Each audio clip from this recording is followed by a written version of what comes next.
اس تک یہ قرآن مجید پہنچایا گیا ہے، تو پھر اس کو روکنے والا کوئی نہیں تھا وہاں پہ، کیونکہ جیل مینجمنٹ ہوتی ہے، وہاں پہ عملہ ہوتا ہے، افسران ہوتے ہیں، تو ان کی ذمہ داری بنتی ہے کہ ایک شخص پاگل ہے، وہ ایسی حرکتیں کر رہا ہے، تو اس سے بچنے کا جو لائے عمل ہے وہ تیار نہیں کیا جا سکتا اس وقت۔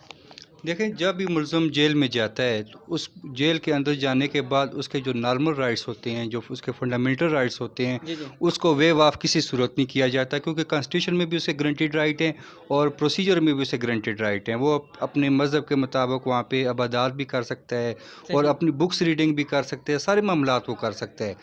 اب اس میں نیگلیجنسی آپ نہیں کہہ سکتے کہ اس میں جیل حکام کی کوئی نیگلیجنسی ہے، کیونکہ یہ اس کا ایک پرسنل ایکٹ ہے۔ اس نے بک مانگی ہوگی، قرآن شریف مانگا ہوگا، اس کو پرووائڈ کر دیا گیا ہے، جو کہ اکارڈنگ ٹو کانسٹیٹیوشن اس کا رائٹ بنتا تھا، اس کو دے دیا گیا ہے۔ آگے سے اس نے جو فیل کیا ہے، یہ فیل اس کی پرسنل کیپیسٹی میں ہے۔ تو ابھی جو میں بات کر رہا تھا، اس بات کا یہ قطعاً یہ مطلب نہیں ہے کہ اس کے خلاف ایف آئی آر نہیں ہونی چاہیے۔ ایف آئی آر ضرور ہونی چاہیے، لیکن تھرو پراپر چینل ہونی چاہیے، کیونکہ جب آپ جوائنٹ ریڈنگ کریں گے سیکشن 295 اے بی سی اور سیکشن 196 سی آر پی سی کی، تو اس کے تحت جو سینٹرل گورنمنٹ ہے یا پروونشل گورنمنٹ ہے یا آفیسر جو ہے جو صرف اسی ایکٹ کے لیے ڈیزگنیٹڈ کیا گیا ہے، وہ اس کا کمپلینٹ ہو سکتا ہے، اور آفٹر انکوائری یہ ایف آئی آر لاج ہوگی اور دین انویسٹیگیشن ہوگا۔ اچھا سر، اس حوالے سے یہ بھی بتا دیجیے کہ ایسے کیسز میں جو فیصلے ہوتے ہیں وہ کتنے ٹائم ڈیوریشن کے اندر ہو جانے چاہیے؟ دیکھیں، یہ تو شارٹیسٹ پاسیبل ٹائم میں ہونے چاہیے، کیونکہ یہ ایسا ایکٹ ہوتا ہے جس میں پوری امہ کے ایک قسم کے جذبات اور احساسات جو ہوتے ہیں وہ مجروح ہوتے ہیں۔ شارٹ اینڈ پیریڈ میں یہ ہونے چاہیے، لیکن میں یہ پھر کہہ رہا ہوں کہ پراپر پروسیجر اپلائی نہیں کیا جاتا، بعد میں بندہ بری ہو جاتا ہے اور الزام سارے کا سارا ہمارے جوڈیشل سسٹم پہ آ جاتا ہے کہ وکلا نے اس طرح اس کا کیس کیا ہے اور ججز نے اس کو بری کر دیا ہے۔ اب جب آپ 196 کے تحت تھرو پراپر چینل آئیں گے تو اس میں اس کو کنوکشن بھی ہوگی، سزا بھی ہوگی، اور یہ شارٹیسٹ پاسبل، کیونکہ آج کل تو ماڈل کورٹس بھی ہمارے صوبے میں اسپیشلی چل رہی ہیں۔ ماڈل کورٹ جو ہیں وہ 4 ماہ کے اندر مقدمے کا فیصلہ کر رہی ہیں، تو 4 ماہ کے اندر کم از کم، کیونکہ رائٹ آف فیئر ٹرائل جو ہے وہ under article 10 of constitution of Pakistan میں پرووائڈڈ ہے ہر بندے کے لیے۔ تو سر میں یہ کہنا چاہوں گا کہ اس حوالے سے جو ہماری پبلک ہے اس کے لیے آپ کیا میسج کنوے کرنا چاہیں گے؟ پبلک کے لیے میرا یہ میسج ہے کہ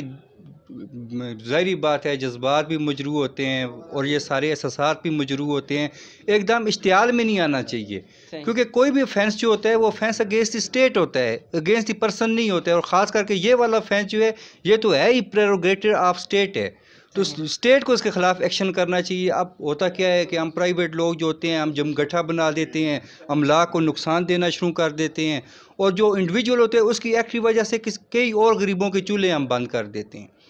تو یہ کام نہیں کرنا چاہیے۔ اب پرائیویٹ انفارمر ہوں، میرے سامنے ایک معاملہ اس طرح کا کوئی ہو جاتا ہے، اللہ نہ کرے میرے سامنے ہو، لیکن ہو جاتا ہے، تو اس کا یہ ہے کہ ہم پراپر طور پہ اس کی اپلیکیشن دیں، گورنمنٹ کو دیں، پھر گورنمنٹ جو ہے سیکشن 196 کے نیچے پروسیڈ کر کے اس کے خلاف ایف آئی آر دے گی، جب ایف آئی آر ہوگی پھر اس کو کنوکشن بھی ہوگی۔ قرآن مجید کی بے حرمتی کے بڑھتے ہوئے واقعات، نبی کریم صلی اللہ علیہ وسلم کی شان اقدس میں گستاخی کرنے والے واقعات میں آئے روز بروز اضافہ ہو رہا ہے۔ اس حوالے سے ہم موجود ہیں آج تحصیل بار صدر حویلیاں سید زید حسین شاہ صاحب کے پاس۔ ان سے جاننے کی کوشش کریں گے کہ آئین و قانون کے مطابق قرآن مجید کی اگر کوئی بے حرمتی کرتا ہے تو اس کی کیا سزا ہے، آئین و قانون کے مطابق اگر نبی صلی اللہ علیہ وسلم کی ذات اقدس میں اگر کوئی گستاخی کرتا ہے تو اس حوالے سے ہمارا آئین و قانون کیا کہتا ہے۔ جی سر، قرآن مجید کی بے حرمتی کے حوالے سے ہمارا آئین و قانون کیا سزا دیتا ہے؟ سب سے پہلے تو اس پہ لگتی ہے 295 بی قرآن کی بے حرمتی، اس کی سزا ہے عمر قید۔ اس کی ایف آئی آر ہوتی ہے 196 سی آر پی سی کے تحت۔ اس میں جو ہوتا ہے کمپلینٹ وہ ہوتی ہے سینٹرل گورنمنٹ یا پروونشنل گورنمنٹ، تو اور اس کی سزا ہے عمر قید۔ صحیح ہے۔ اچھا سر، اسی کے ساتھ ساتھ اگر کوئی شخص جو ہے، چاہے وہ غیر مسلم ہے چاہے وہ مسلمان ہے، اگر ہمارے نبی کریم صلی اللہ علیہ وسلم کی شان اقدس میں اگر گستاخی کرتا ہے تو اس پر ہمارے آئین و قانون کے مطابق اس کے خلاف کون سی سزا ہے؟ 295 سی لگتی ہے اس کے لیے، اس پہ تو یہ اگر کوئی شخص قرآن مجید کی گستاخی کرے تو اس کو ضمانت مل سکتی ہے، وہ رہا ہو سکتا ہے کہ نہیں، یا وہ مسلسل گرفتار ہی رہے گا؟ اس کو بیل تو دینی نہیں چاہیے، جی جی، بیل نہیں ہونی چاہیے، بیل اس کی صحیح ہے، قانون کے مطابق قانون کی بیل نہیں ہونی چاہیے، نان بیلیبل ہے یہ، صحیح۔ تو گستاخی رسول پہ وہ اس پہ بھی یہ سزائے موت ہے۔ صحیح ہے۔ تو اس حوالے سے اگر سر کوئی غیر مسلم اس طرح کی حرکت کرتا ہے تو ہمارا جو ریاست کا جو قانون ہے اس حوالے سے غیر مسلم کے لیے بھی یہی ہے پھر؟ غیر مسلم ہو یا مسلم ہو، سب کے لیے سزائے موت ہونی چاہیے، اگر نہیں ہے تو ہونی چاہیے، صحیح ہے، ہے لیکن ہے آلریڈی ہے سزائے موت۔ اور جو قرآن کی برمتی کرتا ہے اس کو عمر قید کا مطلب ہوتا ہے ٹل دا یعنی کہ ڈیتھ آف اکیوزڈ، صحیح ہے، عمر قید، وہ مرنے تک جیل میں رہے گا، صحیح ہے، عمر قید۔ ہم نے تو ادھر بنائے ہوئے 14 سال بعد ان کو چھوڑ دیتے ہیں عمر قید والوں کو، نہیں ایسا نہیں ہونا چاہیے، سٹل ہونی چاہیے کہ اسٹل موت تک اس کی موت تک وہ جیل میں رہے، مرے تو اس کا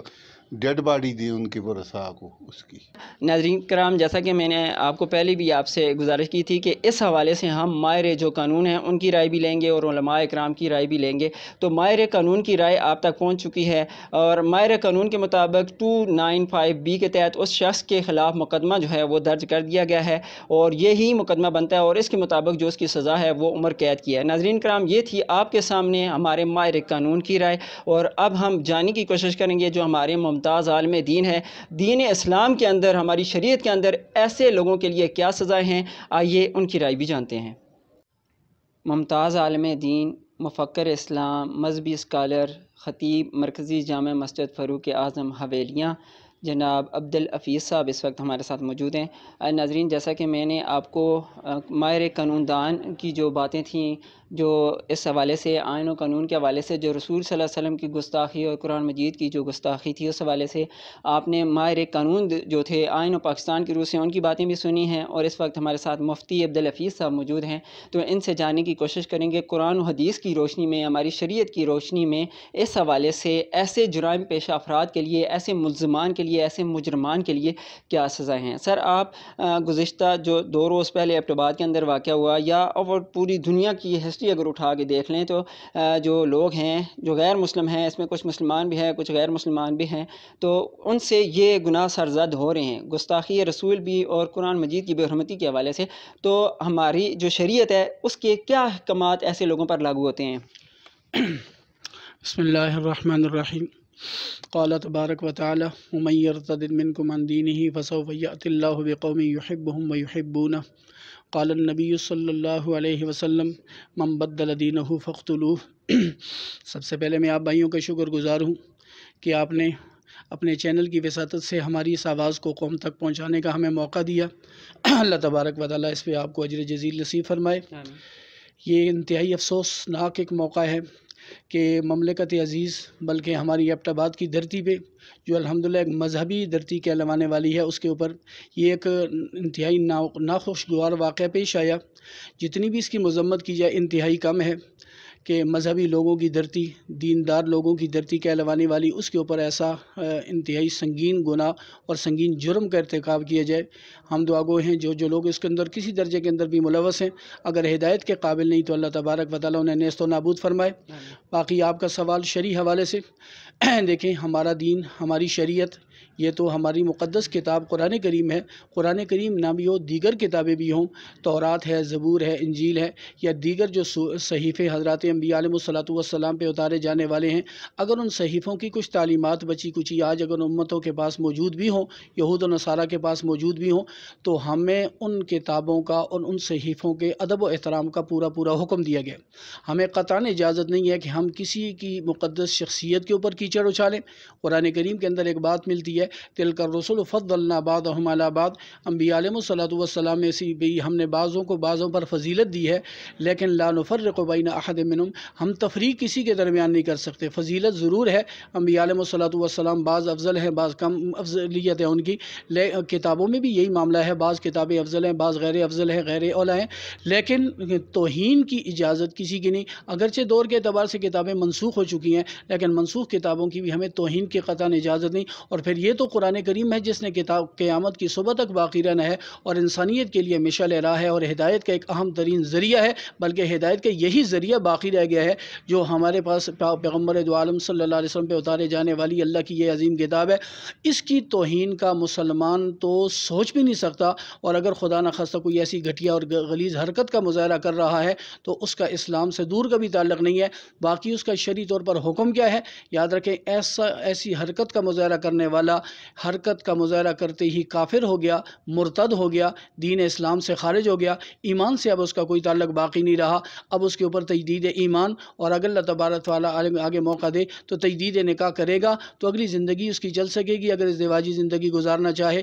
تجدید ایمان پہلے ضروری ہے، چونکہ اب ایسا بندہ مرتد بن چکا۔ مرتد کی سزا ہماری دین و شریعت کے اندر 3 دن تک کی اسے اجازت دی گئی کہ 3 دن تک اسے موقع دیا جائے، اور اس کے شکوک و شبہات اگر واقعی شکوک و شبہات ہیں تو ان کا ازالہ کیا جائے۔ اہل علم کی یہ ذمہ داری بنتی ہے اس کے شکوک و شبہات کا ازالہ کرنا۔ اگر شکوک و شبہات کا ازالہ 3 دن تک ہو گیا تو بہت اچھا، اگر نہ ہو پائے اور وہ اپنے شکوک و شبہات پہ اڑا ہوا ہو اور قائم رہے تو پھر اسلامی ریاست کا فریضہ یہ بنتا ہے کہ ایسے بندے کو سزائے موت دی جائے۔ اس بندے کو دھرتی پہ جینے کا حق کوئی بھی باقی نہیں رہتا۔ اچھا سر، اس حوالے سے دیکھیں، ہمارا جو آئین و قانون ہے اس کے اندر تو سزا موجود ہے، لیکن شریعت کیا اس کو شریعت کی روح سے دیکھا جائے تو اس سے جس طرح پاکستانی قانون کے مطابق، ہماری ریاست کے قانون کے مطابق تو اس کو تا دم زیست تک جو ہے وہ قید ہے، لیکن شریعت کے حوالے سے کیا قید و بند کی جو صورتیں وہ درست ہیں یا کہ اس کو سزائے موت ہے؟ شریعت اعتبار سے تو یہ چونکہ شخص مرتد ہو چکا ہے اور شریعت نے مرتد کی سزا سزائے موت دی ہے۔ اگر وہ توبہ طائب ہو گیا، اپنے سنگین جرم سے باز آ جائے، استغفار کر لے، گرفت سے پہلے اگر وہ یہ توبہ طائب ہو جاتا ہے تو بہت اچھا، نہیں تو حکومت کی پکڑ میں جس وقت آ گیا، ریاست کی پکڑ کے اندر آ گیا تو بہرحال اب ایسے مجرم کی سزا پھر سزائے موت ہوگی۔ اچھا سر، تو اس حوالے سے اگر ایک مسلمان یہ حرکت کرتا ہے تو وہ نکاح بھی اس کا خارج ہو جاتا ہے؟ جی بالکل، ایسے حرکت کا مظاہرہ کرنے والا جو مرتد ہو جائے، عام حالات کے اندر بھی خدا نخواستہ ایک بندہ کلمہ کفر ادا کر دیتا ہے، بیٹھے ہوئے اپنی مذاق کے اندر، گپ شپ کے اندر بھی کلمہ کفر ادا کر دیتا ہے، تو وہ بندہ کافر ہوتے ہی جس طرح تجدید ایمان اس پہ ضروری ہوتا ہے، دوبارہ کلمہ پڑھنا ضروری ہے، اسی طرح تجدید نکاح ضروری ہے۔ دوبارہ نکاح کرے گا تب وہ ازدواجی زندگی گزار سکے گا، بغیر تجدید نکاح کے اس کی ازدواجی زندگی حرام ہے۔ اچھا سر، اس کے حوالے سے یہ بھی باتیں گردش کر رہی ہیں مبینہ ذرائع کے مطابق کہ وہ شخص جو تھا وہ اس کی عقل کام نہیں کر رہی تھی، وہ پاگل تھا، تو اس حوالے سے اگر یہ بات درست مانی جاتی ہے تو شریعت کا کیا قانون لاگو ہوتا ہے؟ بہت اچھا سوال ہے آپ کا۔ اگر واقعتاً ایسا شخص پاگل ہے، مجنون ہے اور دیوانہ ہے تو شرعی طور پر مجنون اور پاگل اور دیوانے کے اوپر کوئی حکم لاگو نہیں ہوتا۔ اگر یہ بات 100% کنفرم ہو جائے کہ وہ بندہ پاگل تھا تو شرعی طور پر اس کے اوپر کوئی سزا عائد نہیں ہوگی، لیکن معذرت کے ساتھ میں نے کل اس کا جو سوشل میڈیا پہ ایک کلپ سنا جس میں بالکل وہ باشعور انداز میں باتیں کر رہا ہے اور وہ کچھ احکامات اسلامیہ کو اس سے سوال کیے جا رہے ہیں جن کے وہ جواب دے رہا ہے، اس سے تو وہ بالکل ایسا بندہ نہیں لگتا کہ اس کی کوئی عقل مختب ہو چکی ہو یا یہ ہے کہ وہ پاگل ہو، دیوانہ ہو چکا ہو۔ لیکن اگر دیوانہ ہو تو شرعی طور پر وہ قابل گرفت نہیں ہے۔ صحیح۔ اچھا سر، اگر ممکن ہو سکے تو حدیث کی روشنی میں ہمیں بتا دیجیے، اور دوسرا یہ کہ قرآن مجید فرقان حمید کے جو احکامات ہیں اس کی روشنی میں ہمیں یہ باتیں بتا دیں، ایک تو قرآن مجید کی بے حرمتی کے حوالے سے، اور دوسرا نبی کریم صلی اللہ علیہ وسلم کی شان اقدس میں گستاخی کے حوالے سے حدیث کا اگر آپ کے پاس بھی موجود ہے۔ توہین بنیادی طور پر اللہ تبارک و تعالیٰ کی توہین ہو،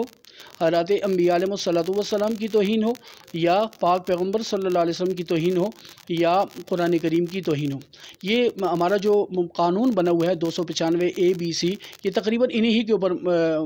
بنا ہوا ہے۔ اور شرعی طور پر یہ جو توہین ہیں، یہ جو چند میں نے عقائد بنیادی ذکر کیے ہیں اور مقدس شخصیات ہیں، خدا نخواستہ اگر ان کی توہین کی جائے، علامہ ابن تیمیہ رحمہ اللہ نے ایک پورا رسالہ اس کے اوپر لکھا اور 1400 سال میں بہت بڑا کام اس کے اوپر ہوا ہے، بڑی بڑی شخصیات نے تحریری ذکر کیا، الصارم المسلول علی شاتم الرسول۔ علامہ ابن تیمیہ رحمہ اللہ نے ذکر کیا کہ ایسا بندہ جو توہین رسالت کا مرتکب ہو تو حکومت اسلامیہ کی اگر پکڑ کے اندر آ گیا تو اب اس کو معاف کرنے کا ریاست کو حق نہیں ہے، اب اسے معاف نہیں کیا جائے گا، وہ قابل معافی نہیں ہے، اب اسے سزائے موت دی جائے۔ آپ غور کریں، ہمارے نبی امام الانبیاء صلی اللہ علیہ وسلم رحمۃ للعالمین ہیں، قیامت کی صبح تک آپ رحمۃ للعالمین، قل یا ایھا الناس وما ارسلناک الا رحمۃ للعالمین، اللہ تبارک و تعالیٰ نے فرمایا۔ لیکن اس کے باوجود آپ دیکھیں، فتح مکہ کا موقع ہے، عمومی معافی کا اعلان کیا جا رہا ہے، من اغلق بابہ فہو آمن، من دخل المسجد الحرام فہو آمن، من دخل دار ابی سفیان فہو آمن، حضرت ابو سفیان کے گھر میں جانے والا امن میں ہے، اور مسجد حرام میں داخل ہونے والا امن میں ہے، اپنے گھر کا دروازہ بند کرنے والا امن میں، عمومی معافی کا اعلان کیا جا رہا ہے۔ اس کے باوجود امام الانبیاء صلی اللہ علیہ وسلم کو کچھ لوگوں کے متعلق پتہ چلا جو گستاخی رسالت کے مرتکب تھے۔ عبداللہ بن خطل،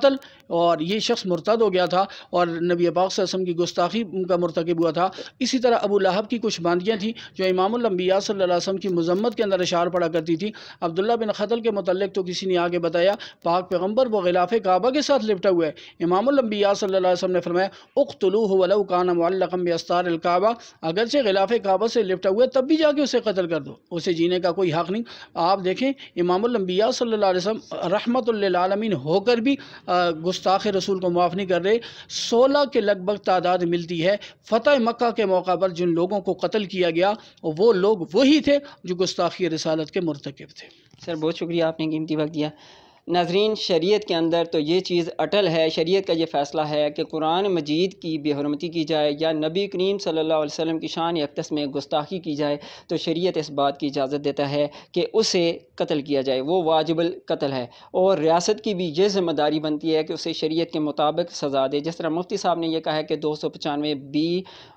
اور 295C اسی قانون کے تحت، قرآن مجید اور شریعت کے قانون کے تحت یہ قانون مارد وجود میں آیا پاکستان کے اندر۔ ناظرین اکرام، جس طرح میں نے آپ کو پہلے بھی ہسٹری بتائی ہے برصغیر پاک و ہند کی، پھر پاکستان کے اندر جو سین ہوتے رہے ہیں اس حوالے سے وہ ہسٹری بتائی ہے، ہم کسی بھی طریقے سے آپ کو مشتعل نہیں کر رہے۔ ہماری یہ کوشش تھی کہ آپ تک وہ چیزیں پہنچائیں جو پاکستان کی ریاست کی آئین و قانون میں موجود ہے اور جو شریعت کے اندر موجود ہے۔ اگر شریعت کے اندر یہ بھی چیز ہے کہ اگر وہ شخص پاگل ہے تو اسے وہ رعایت کا مستحق ہے، ادروائز ایسا شخص جو ہے نہ شریعت کی روح سے اور نہ ہی پاکستان کے آئین و قانون کے روح سے جو ہے سزا پانے کا جو ہے وہ اس سے معافی نہیں ہے، اس کو وہ سزا کا حقدار ہے۔ ناظرین اکرام، یقیناً میرا جو آج کا میسج ہے جو میں نے آپ تک پہنچایا آپ کو اچھا لگا ہوگا، اور جو اقوام عالم ہے، دنیا جو ہے پوری، اس کو اس بات پر ایک جگہ اکٹھا ہونا چاہیے، ان کا مجتمع ہونا ضروری ہے اس حوالے سے، کیونکہ جو بھی مقدس شخصیات ہیں، مقدس جگہ ہے، مقدس کتب ہیں، مقدس جو نام ہیں، مقدس جو ہستیاں ہیں، رسول اکرم صلی اللہ علیہ وسلم کی جو شان میں گستاخیاں ہو رہی ہیں، پوری دنیا کو اس بات پہ اکٹھا ہونا چاہیے، ایک سخت قانون جو ہے، ایک سخت لائحہ عمل اس حوالے سے تیار کرنا چاہیے، تاکہ آئندہ آنے والے وقت میں ہمارے جو مسلمانوں کے اوپر جو مسلمانوں کے جذبات مجروح ہو رہے ہیں، مسلمانوں کے جو جذباتوں کو زخمی کیا جا رہا ہے اور مقدس شخصیات کی جو توہین کی جا رہی ہے، اس توہین سے یہ سلسلہ رکنا چاہیے اور اس کو رکنا چاہیے، کیونکہ یہ فساد، یہ جڑ، یہ ہمیشہ سے چلی آ رہی ہے، اس کو آگے نہیں چلنا چاہیے۔ اس کی روک تھام کے لیے عالمی اسلام کو بھی اور پوری دنیا جو ہے اس کو ایک جگہ پہ اکٹھا ہونا ضروری ہے۔ ناظرین، آج کے لیے بس اتنا ہی، انشاءاللہ نیکسٹ آپ کی خدمت میں دوبارہ پھر حاضر ہوں گے، تب تک کے لیے مفتی صاحب ایک اور بات کرنا چاہ رہے ہیں، جی عرض کریں۔ ایک بات جو انتہائی ضروری ہے، اس موقع پر ہمارا فرض کیا بنتا ہے؟ کیا ہمیں قانون ہاتھ میں لینا چاہیے؟ کیا ہم ایسے شخص کو قتل کرنے کے مجاز ہیں، یا ہم ایسے شخص کے گھر کو جلا دیں، یا یہ کہ خدا نخواستہ اس کے بہن بھائیوں کو، والدین کو ہم ایسا تشدد کا نشانہ بنائیں؟ قطعاً نہیں۔ ہمیں نہ اس شخص کو قتل کرنے کی اجازت ہے، نہ اس کے گھر کو جلانے کی اجازت ہے، نہ اس کے بہن بھائیوں اور والدین کے اوپر کسی قسم کے تشدد کی اجازت ہے۔ یہ سارا کام اسٹیٹ کا ہے، ریاست کا ہے، ملک کا ہے، مملکت عزیز یہ کام کرے گا۔ آئین کے اندر بھی آپ دیکھیں، یہ سزا اس کے اوپر تب لاگو ہوگی جب فیڈرل گورنمنٹ باقاعدہ اس کی مدعی ہوگی اور اس کے اوپر FIR کروا رہی ہوگی۔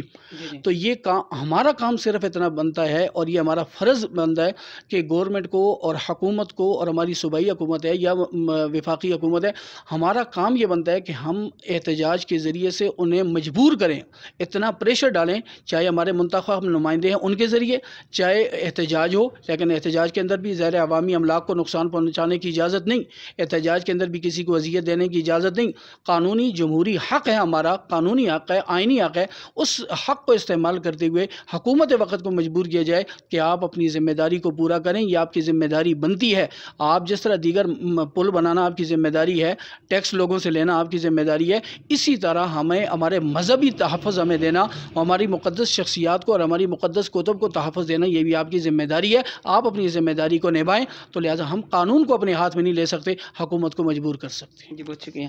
ناظرین کرام، یقیناً آج کا یہ پروگرام آپ کو بہت ہی زیادہ پسند آیا ہوگا، ہمیں فیڈ بیک ضرور دیجیے گا۔ تب تک کے لیے ہم آپ سے اجازت چاہتے ہیں۔ عامر امین، ٹائم نیوز ٹی وی کے کیمرہ مین، اور محمد سجاد تنولی کو دیجیے اجازت۔ اللہ نگہبان۔